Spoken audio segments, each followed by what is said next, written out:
Hello again, I'm Bob Colt. We're continuing our conversations in Charlotte Public Schools. Erin Turner is with us. Erin, let's talk Spanish. What do you want to tell people? Well, I'm one of the middle school Spanish teachers here at Charlotte Middle School, and throughout my career I've had the privilege of working in a couple different districts and all teaching Spanish to different grade levels, and currently I'm focusing on 7th and 8th grade, but as a K-12 staff we're working to try and get students to earn 1 credit of high school Spanish while they're still in middle school.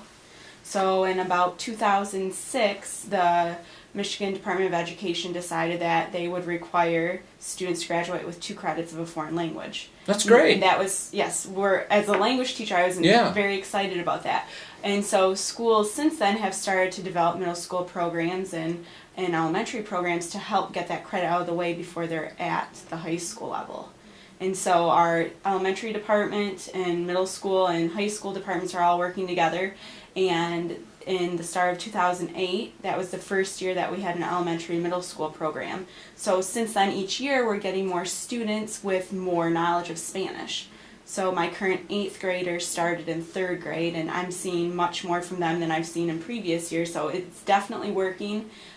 They just finished this first trimester their exam to get that 1 credit of high school Spanish, and I'm very excited. We've had our highest percentage passing rate so far, and that was 84%. That's terrific. Congratulations. Thank you. So, learning an international language is really a challenge for young people who maybe have grown up in an English-speaking only household, isn't it? Yeah, the traditional way of learning a language, just listen and you'll learn it. That's not something we can really do at school. I'm not going to have my students just sit there and just listen to me for 12 weeks. That would be very boring for them, and I really don't like to talk that much. So we have a little bit of a challenge, but the good thing is anybody can learn a second language. You learned your first one, you can learn a second one. And what about the students who come in with some exposure to Spanish at home? That must be a great asset.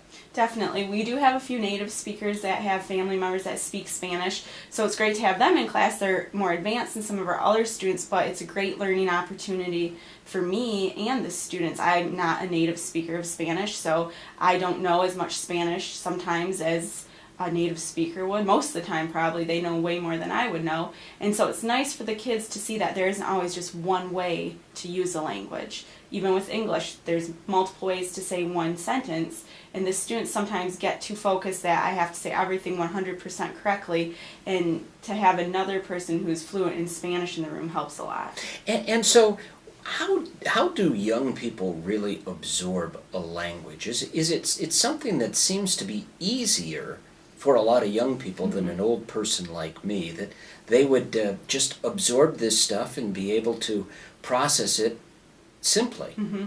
Definitely the younger you start learning a language, the more easily you'll pick up on it. It doesn't matter how old you are, it's never too late to start learning. The biggest thing I've seen where I taught before, where it was just a high school program compared to a K-12 program, is by the time the kids get to middle school, they're already really comfortable using the language. Yeah. Whereas if you start in 9th grade or 10th grade, you're really shy, you're afraid you're going to get laughed at for saying something wrong. Whereas the middle schoolers, they're very open to just letting themselves make those mistakes that you have to make in order to learn. Well, now how did you learn?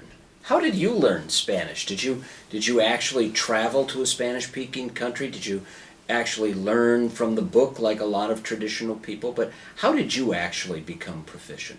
I, in high school, took 3 years of Spanish, and at that time I knew I wanted to go to college, so I figured that would be a good way to get into some colleges, not realizing I'd ever actually use my Spanish.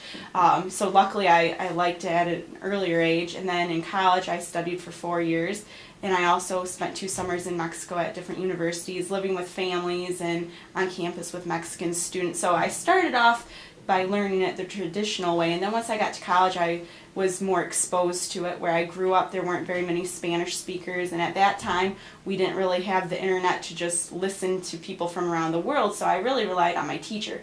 Nowadays my students have so many sources of Spanish besides me that they can now learn at home in their free time just by listening to music or watching television.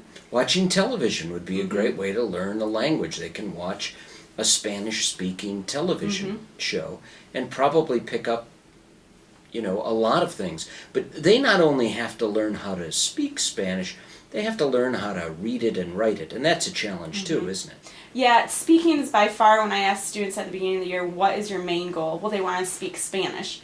Well, it's frustrating for them because it's taken them this many years, to get in middle school, and they're not perfect at English. So they expect to have these miraculous results by the end of 1 year of Spanish, and it's just not possible because language learning takes so long.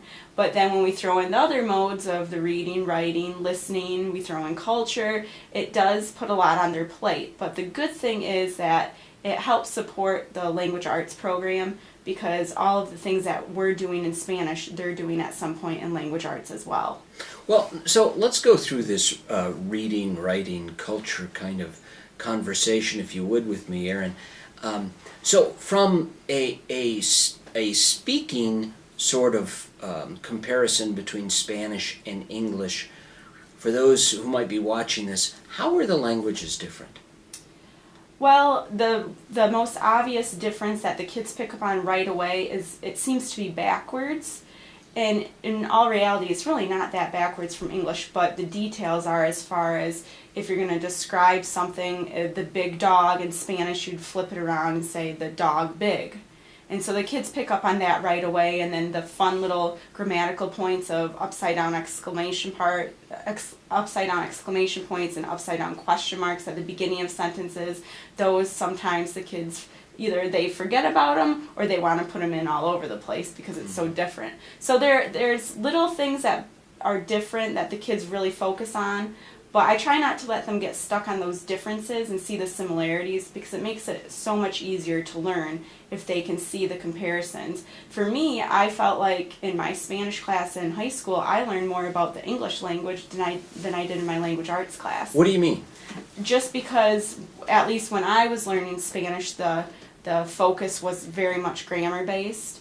And so we were dissecting sentences, we were talking about adjectives and verbs and gerunds and all the grammatical terms. Whereas in my language arts classes, we were doing more reading and just writing essays in general. We weren't focused on the little nitpicky things. And nowadays, in foreign language teaching, the shift has become that we're not so much focused on you writing a 100% perfect sentence, but if you're stuck in another country, can you say something in order to communicate? It might not be perfect, it might not sound great, but can you get your point across? Mm-hmm. And so then if you're really focusing, well, you're not necessarily focusing, they're sharing the responsibilities of studying from an oral perspective and then a grammatical perspective. What do you tell them about a Spanish culture? There's just so much that we could talk about. That's probably the hardest thing to fit into a curriculum, is the culture, because there's so much. There's so many Spanish-speaking countries. There's so many different festivals and holidays that take place throughout those. Some people just think, well, there's Mexico, and if you speak Spanish, you must be from Mexico. Or if you speak Spanish, you must be from Spain. A lot of the kids are finally at the middle school level starting to see all these different countries that do speak Spanish, and it's hard to fit all that into even just throughout the high school Spanish program. So usually we try to focus on the major holidays that the general public's aware of as well, try and make them realize that some things they hear just on television and from other people isn't always true. For example, everybody seems to think that Cinco de Mayo is Mexico's Independence Day. It's actually not. And to the students, they see it as this big celebration in the U.S., just like the 4th of July. And so that's one thing that we actually have to work to unteach them, or for them to unlearn that they've learned incorrectly throughout just encounters throughout their everyday life. And in Spanish-speaking cultures, there is a lot of regionalism, accents, and probably some local cultures, like I would imagine that Central America is very different than Mexico, is very different than Spain, is very different than some South American Spanish-speaking countries. Yes, and that's something I like to teach the kids usually the first week of school, is because to me it's one of the more interesting things, and make them realize that no two people speak exactly alike. So we talk about dialects in the U.S. and how us northerners sound different from the southerners, and then I make them try and create a hypothesis to figure out, well, if English speakers sound different, what would that be like for Spanish speakers? And I like to throw in a few stories of my own experiences and things I've come across through my own travels. Do you think it's easier for young people who have always spoken English to learn Spanish than it is the other way around, Spanish speakers to learn English? It is. From my own studying, I've learned that from hearing people that have learned English as a second language. And as I've learned Spanish and I continue to learn it and use it more and more, I'm finding myself looking at English thinking, oh, Spanish is so much easier. Just little things. I was trying to help my nephew spell some things when he was in kindergarten, and he was sounding it out. So as he was spelling it, he sounded it out. And in Spanish, if you can sound it out, you can spell it. Well, my nephew wanted to know how he did on his spelling. I said, well, that should be this letter and that should be that. He said, well, why? It doesn't sound like that. And I thought, oh, it's a good thing I teach Spanish and not English. So for many speakers, or when they're writing, reading, whatever it may be, English does seem to be harder than Spanish. Well, and I don't know how you would even explain English compared to American English to people who don't really understand or are involved in the language. Yeah. Anyway. Yeah, and that's something that you could be in Australia speaking English, and from what I've heard, their lingo is so much different than ours. They could say a full sentence in English and we wouldn't even know what they were saying. Sure. So just because you speak the same language as someone doesn't mean you always understand them. So in the verbal work that you do in Spanish, do you include maybe some slang terms, or we certainly would in English, wouldn't we? Little cliches or things that we would say all the time. Is that true in Spanish? Yeah, I like to throw those in. There's just so many of them. I try and make it interesting to the students. So usually it's, what do you guys want to know how to say? And we'll focus on that here and there. And I, of course, encourage the kids to use those throughout class at random times whenever you would in English. But that's something that there's always that debate of, well, what is the correct way of speaking? And so we do focus on, well, you talk to adults differently than you talk to your friends, and is ain't a word or isn't it? And you used to be able to say, well, ain't's not in the dictionary, it's not a word. Well, it's in the dictionary now. So even at the middle school level, we really get them thinking about language in general, and how it's developed and how it differs between different languages and dialects. And a grammar exists to avoid any ambiguity, so that the rules are kind of clear. But there aren't perfect rules in a language like Spanish, just like English, right? Right. Yep. There's just so many different ways you can say things that you have so many options to choose from. Yeah. So talk a little bit more about the middle school program and what you're trying to accomplish to make sure that, or give young people the opportunity to earn some credit. If they pass the high school credit test, they get 1 high school credit. They still need to take 1 more credit in high school to fulfill the graduation requirement. So we're just thinking of it as first year Spanish by the time they're done with middle school. And so at that level, we want them to be able to say basic repeated phrases. If they're in another country, can they ask where things are located? Can they ask for help if they need help? It's very basic level. It's frustrating for the kids, though, because they want to do so much more. They're so creative. They can do so much with English. You almost have to slow them down and remind them just to keep it really simple. And so sometimes parents feel, just like the students, feel like, well, you should be able to write an essay. You've had all this years of Spanish, and you can't even write an essay. Well, when you think about how much time it took to learn the English language for almost 2 years, babies don't say much. They make noises. They listen. But we can't have our students do that, just sit there for 2 years. They would learn so much, but it wouldn't be the best process for them. And so it does take quite a while to get proficient in a language. And so we try to keep it simple, but also make it interesting for the kids. Probably the biggest one is just to get them to be able to talk about themselves and their hobbies. And so if they know that information and that they're comfortable in the information, then they can project it maybe a little more, a little easier in a foreign language. But actually, Spanish is so ingrained now in American culture, it's not foreign at all, is it? No. Young people really can use Spanish every day. Definitely, and that's what I was saying earlier with when I was in school, you really didn't see Spanish anywhere except in the classroom. Now you can go to pretty much any store or find directions for things and they'll be in Spanish and English. So it's really interesting because the kids come to school knowing things that I've never even taught them before. So that's great to see that they're realizing it is all around them, whether they like it or not, they really can't escape it. Yeah, and so do you think that it adds a lot of value to a young person's education to have that that language background?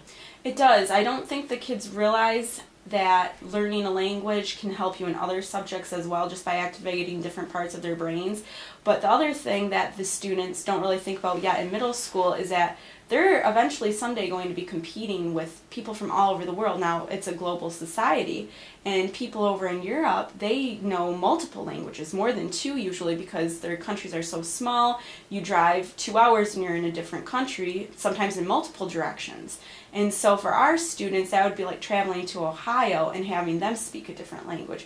So the students, they don't always understand the value of it yet, and I tell them straightforward sometimes, I can't guarantee you're going to use this, but I want you to be prepared in case you do. I didn't think I would ever use Spanish, and at middle school level, you don't know what you're going to do with your life yet. At what point do they really understand Spanish? Is it when they're thinking kind of in Spanish sometimes, or? Definitely one way to know if you really know it is, well, there's two ways. One is you just respond without even meaning to, and I do that sometimes after we're done with class. I'll go in the hall and start talking to another teacher in Spanish and think, oh geez, I'm so sorry, I need to switch my brain over. And some kids will do that. They have phrases that they seem to use all the time. And then the other way is if you dream in another language. Really? So that's for a young person. That's how you really know if you're absorbing this knowledge. Is there really an advantage for a family to really engage in multiple languages at home? I would imagine it would be kind of a challenge if a family is always English speaking to embrace or engage Spanish at home in conversation as a learning tool, or the other way around, if a Spanish-speaking household might shy away from speaking English, and that's kind of a challenge for a young person then too, isn't it? Definitely. I think there's always been a stigma that if another person is speaking a language you don't understand, they must be speaking about you. And really that's not the case. But for most families, there's only the student who's learning that second language. So it is very hard. It's kind of like bringing home a math problem that your parents just can't help you with because it's been so long since they've had math. And so the best thing I could suggest is for the parents is to have your student teach you what they're learning. Have them be the teacher, because if you can teach something, then you really know what you're talking about. You've already internalized it. Well, that would be great for parents to be talking at home with their kids in Spanish. That would certainly make their educational process a lot easier, wouldn't it? Definitely. Yeah, because right now I would imagine that for some parents who haven't had that exposure, they can't really help their child with their homework. Yeah. And we have had many situations, I'll talk to parents where I find out that they have two children that have been taking Spanish. Now with it being K-12, there's the chances that there's two siblings that are both taking Spanish or have had it. And so I have heard stories about the kids speaking Spanish in the car and trying to act like they are talking about the parents, and the parents don't know what's going on. And so it's fun for the kids as well. Yeah, so can learning a foreign language be fun? Definitely. I think the best part about learning a language is being able to communicate with someone else, but that's also the hardest to bring into a classroom, is that exposure to another culture.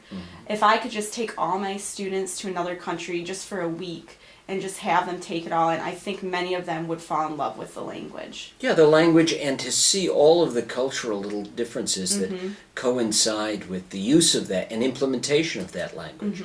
And so do you suggest that young people study abroad or become immersed in a culture? Is that something to recommend? Definitely. I'd say even if you're in high school, if it's something that your family feels like you're responsible enough to do, there's high school exchange programs. If you can't do that, definitely when you're in college. Many times it's not any more expensive to study abroad than it is to study here in the U.S. because of the exchange programs.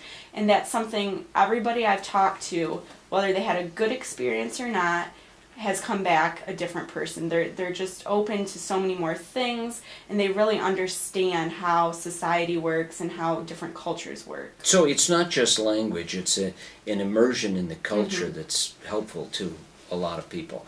And there certainly are a lot of opportunities with Spanish, aren't there? I mean, we don't think of how many countries speak Spanish. Yeah, pretty much all of all of Central America, most of South America, Spain, and you can go to these places, like I said, for relatively cheap, and sometimes even cheaper than what you're paying for tuition here in the United States. Yeah, and so, not Portuguese, which is a little different than Spanish, and most of Brazil speaks Portuguese. And are those languages different, Spanish and Portuguese? They're similar. If you hear them, Portuguese sounds more like a combination of French and Spanish. But if you're reading it, the nice thing too about learning Spanish is if you read other languages like French or Italian, Portuguese, they all are from Latin. So if you learn Spanish, chances are you can read some Italian as well.